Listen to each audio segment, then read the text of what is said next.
Thank you for joining us for this press conference tonight or this afternoon. By now, everyone has seen the viral video that in under an hour exposed more than $1 million in fraud. Our caucus has been working to expose fraud for years, including working with Nick Shirley and agency whistleblowers to get the information out to the public and to hold the Walz administration accountable. While some of these issues have been reported on previously, the amount of attention and outcry that you are seeing is a direct result of the massive frustration in progress from Minnesota taxpayers who are tired of being ripped off by fraudsters. The Walz administration had years to address these issues, but has frequently ignored or downplayed the issues at every turn. During the Feeding Our Future scandal, the Walz administration entered into a stipulation agreement that expedited site review and restarted payments despite knowing that fraud was occurring. Back in 2024, when news first broke about potential fraud in the autism services, DHS officials claimed that explosive growth was pretty consistent with other DHS programs. And an assistant commissioner was quoted as saying, "I don't think we're surprised or particularly disturbed by the rate of growth." The fraud committee, led by Representative Kristen Robbins, featured a number of these apparently vacant sites in a hearing that took place all the way back in February, which also included the infamous Quality Learning Center featured in the viral video.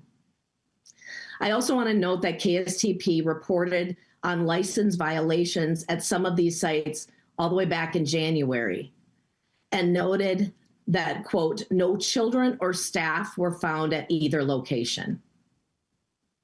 Last session, as you remember, House Republicans fought to pass the Office of Inspector General, which was passed with overwhelming support by the Senate. It has support of the House Republican caucus, but was blocked every time by House Democrats. So given the intense interest, we're calling on the Walz administration to take the following steps. We have 6 steps that we would like to see the Walz administration take. The first would be to release the documents related to fraud that have been requested by the media and the fraud committee, as well as other legislators. As a point of note, the Star Tribune reported many of the data requests related to potential fraud have not been released by the Walz administration, both to the media or to legislators. Secondly, we would like the Walz administration to release any available records related to inspections of sites identified in the viral video. Third, we would like the Walz administration to redirect available resources to unannounced in-person site visits. Next, we would like the Walz administration to conduct a full review of money directed to NGOs by state agencies. That's as basic as confirming the IRS status, cross-checking for connections or connections to the indicted or suspected fraudsters and more. Next, we would like the Walz administration to consider stopping payments in the other 13 high-risk programs. And finally, Governor Walz should also ask Attorney General Ellison to withdraw his lawsuit against the feds that is seeking to stop the redetermination process being pushed for by the U.S. Department of Agriculture. It really begs the question of why is Attorney General Ellison filing lawsuits against the feds instead of working with them to root out fraud? So with that, I will turn it to Leader Niska for additional comments, and at the end, we'll take questions. Thank you, Speaker Demuth. We also have a challenge for you, those of you in the media. We're ready to provide you with information on many of the sites of several service providers that seem suspicious, empty offices, multiple providers in a single building, and other red flags. So you can do the same kind of work that Nick Shirley did in the viral video and that a few other media members have done. These are all sites that have been flagged by the fraud committee for DHS previously, but they continue to operate and receive millions in taxpayer dollars. Some may be legitimate, but based on our work and the efforts of citizen journalists, it appears that many may be entirely fraudulent. We're happy to provide you with that information and allow all of those of you in the media who are interested in pursuing this story to pursue it further. In addition, we applaud today the op-ed from former legislative auditor Jim Nobles. He had an excellent piece in the Star Tribune criticizing Governor Walz for disputing the U.S. Attorney's Office's estimates and adding that, quote, rather than debate and criticize the U.S. Attorney, the governor should give the people of Minnesota an honest explanation of why fraud was allowed to grow under his administration, and he should apologize for his administration's negligence. There are many questions that the governor needs to answer. Why did the governor enter into those stipulation agreements with fraudsters back during the Feeding Our Future scandal? Why did DHS downplay the explosive growth of autism and housing support services before they changed their tune? Why has no agency official been fired or publicly disciplined for these failures? Those are just some of the questions that we've been asking for years, and the governor needs to answer, and we believe you all have a responsibility to pursue as well. Thanks. We'll take questions.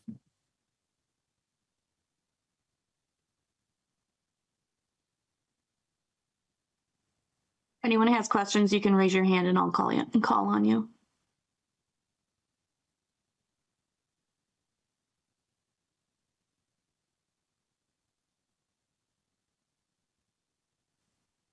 All right, Alex DeRozier. Yeah, I just had a quick question about the video itself. So would you be able to share with us a little bit more about what you know about the daycare providers in that video, and any other just a quick overview of some of the evidence that you have that kind of corroborates what he's claiming in the video? Because yeah, I'm just kind of curious about what you've heard. You know, I've heard of this one infamous learning center, but I mean, what else have you heard? Thanks, Alex. Well, again, you know, our fraud committee has been doing excellent work. And so back in February, there was conversation, and in one of the fraud committee hearings, we know that the quality, and I will correct the misspelling on their sign, but the Quality Learning Center was featured in that viral video. That was already talked about in the fraud committee back in February. If DHS or the Walz administration had been serious about wanting to root out fraud, they would have already been taking care of these things much before we brought it up in February. But when they heard about it in the fraud committee hearing, they easily could have done on-site inspections and shut it down at that point. That's not what we're seeing. I would also add much of the information that one of the gentlemen in that video was providing was due to information he got from the House Republican staff. There was another TV reporter who also covered the Quality Learning Center in January. Also provided some information by the House Republican caucus staff. That was ironically during the time when Republicans were ready to show up for work and work on this fraud issue, and Democrats were boycotting in part because we had told them that we intended to have a fraud an agency oversight committee, and then they decided not to show up for work. So this has been something that we have been ready and willing to provide information to anyone who wants to pursue this, including some of the information that ended up in that video. Larson. The FBI Director Kash Patel over the weekend released a statement that said the FBI has dismantled the $250 million fraud scheme, but that the FBI believes, quote, this is just the very tip of a very large iceberg. Speaker Damath, I guess, do you have a reaction to that statement at all? Thanks for the question. And yes, I would say that we are grateful for the work of the U.S. Attorney's Office and the feds as they've come in and they've exposed and they're starting to prosecute some of these cases. Again, House Republicans have been sounding the alarm on fraud for years. The entire time in office, Governor Walz has not taken action to combat fraud. As Leader Niska mentioned, no one's lost their job. No one has been publicly disciplined in any way. Everyone just keeps their job. And so we're grateful for the work from the U.S. Attorney's Office and the feds to shine this light. Fraud needs to end in the state. And if this is what it takes, since there's been inaction by our current governor, then this is where we're at. And Faircloth?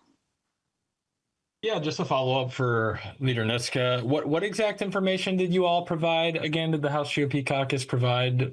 And was it to the David guy in the video or Nick Shirley? Just clarifying.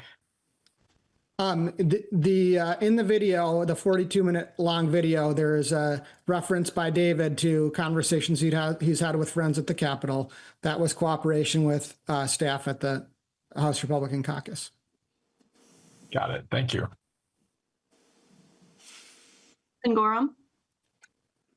Yeah, I'm wondering if either Leader Niska or Speaker Davis could just comment on a couple of members of the Republican caucus calling for the governor to resign over these recent developments. Is that something you guys agree with? Is that something you feel is not necessary to that full extent?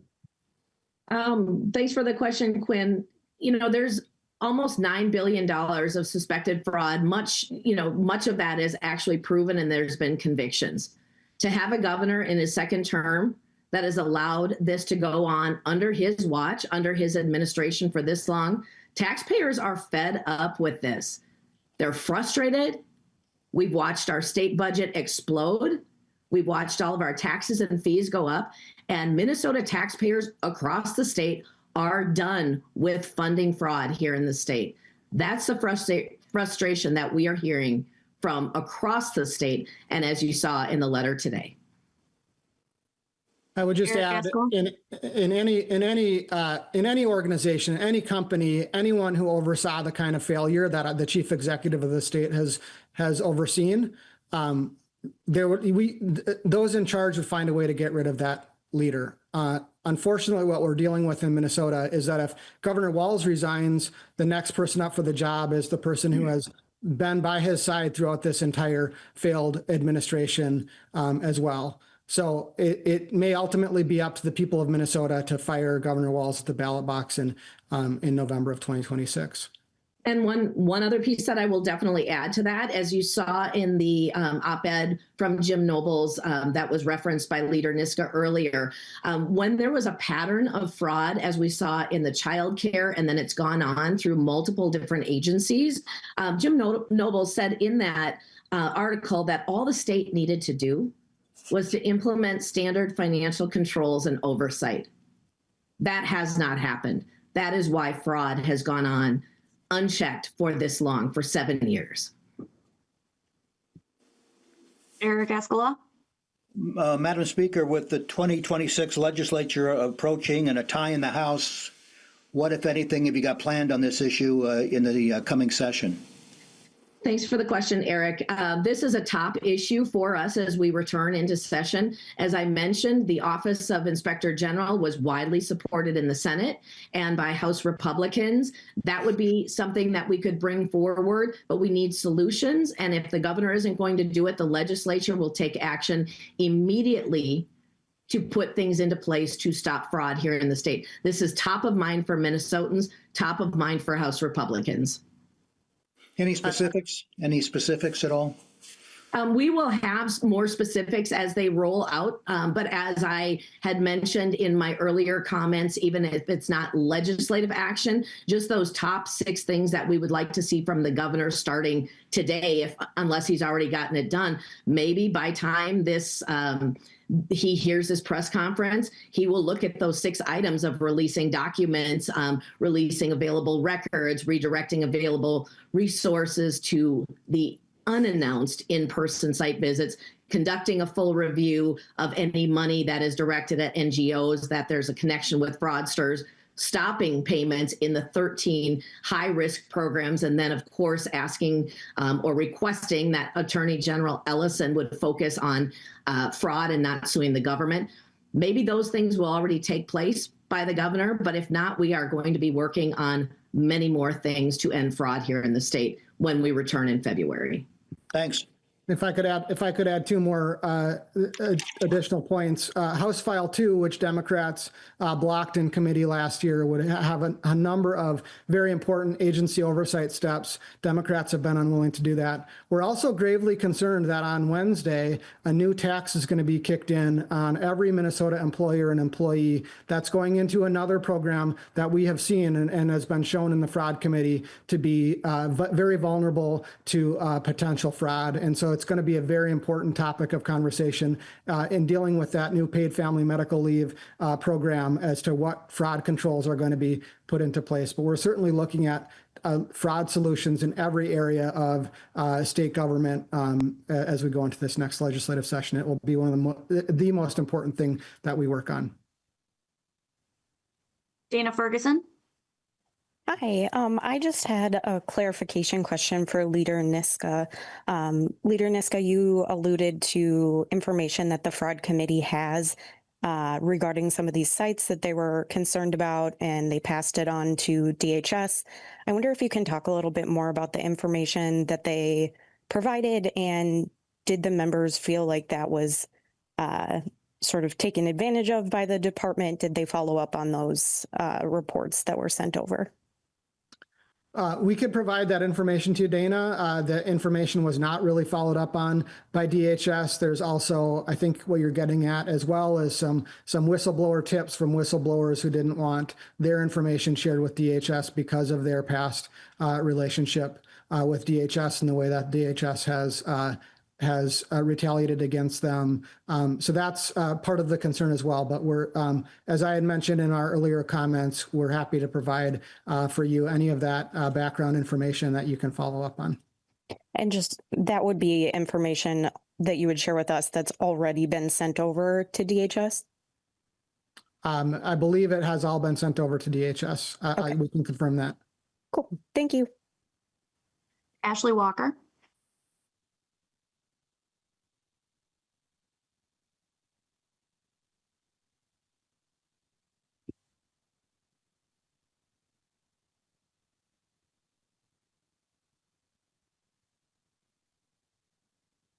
I believe she put a question in the chat. Yeah, it looks like she put the question in the chat. Throughout the fraud unveiling discussions, convictions, the GOP and DFL have taken multiple shots against each other. State government, Governor Walz. They've also, both sides have made demands. What ideas, both legislative and through community action, to do, does, I assume, the House caucus have to work with DFL lawmakers during the 2026 legislative session? We will definitely be working with DFL House members. As you know, we are tied in the House, or will be potentially back to a tie. We are not right now. Republicans have 67, Democrats have 66. When we return, it's most likely that we will be back into a tie. And the Senate has DFL control by one member. And so we will be working, Democrats and Republicans. It's important to point out, though, fraud is not a partisan issue. Minnesota taxpayers have been disenfranchised and robbed of their fraud dollars. That isn't Democrat, that isn't Republican. That should be something we could all join together on and ending the fraud, and instead of having things such as the OIG bill blocked by Democrats. We need to work together. It is not a partisan issue. Fraud in Minnesota needs to stop. Alex DeRozier. Hey, thanks for the second question here. I just was wondering if there was any reaction to today. Department of Children, Youth, and Families said that they did some surprise visits to these daycare centers that were in the video, and the commissioner of that agency said that every time they went, there were kids there. There was no indication that there was any sort of fraud going on. They said they were surprise visits. Just wondering what your thoughts are on that. And the agencies seem to they're kind of pushing back against allegations of fraud, it seems. Well, we look forward to when Governor Walz chooses to release any of the available records related to the inspections of the sites identified in the viral video. But as noted by our fraud committee, by other investigative reporters, and then on the viral video, there have been multiple attempts to visit some of these places where doors are locked, No children are in sight. No workers are in sight. And so I don't know what is being based off of. I haven't heard the commissioner, the Youth and Family, Department of Youth and Family. I haven't heard the commissioner's statement directly, but as long as they release those records, so we have proof of that, it'll be a little bit better for people to understand that maybe there isn't fraud when it's been proven over and over that there's no children in any of these sites. The fundamental problem here is that we have a governor and an administration that has totally broken its trust with the people of Minnesota. And so it's very difficult to know what to believe out of the administration. We know that there are many, many millions of dollars, likely many billions of dollars of fraud under the watch of this governor. He hasn't fired a single commissioner. He hasn't fired a single or disciplined a single person because of the massive fraud that's happened under his watch. So it's very difficult for any Minnesotan, and it's very difficult for us to take at face value anything that the Walz administration says on this topic. And that's really, really sad for our state and for the taxpayer dollars that have been looted from our state by fraudsters and criminals under this governor. Looks like that's all the questions we have. If you have additional follow-ups, you can email me. Otherwise, thank you all for joining. Thank you.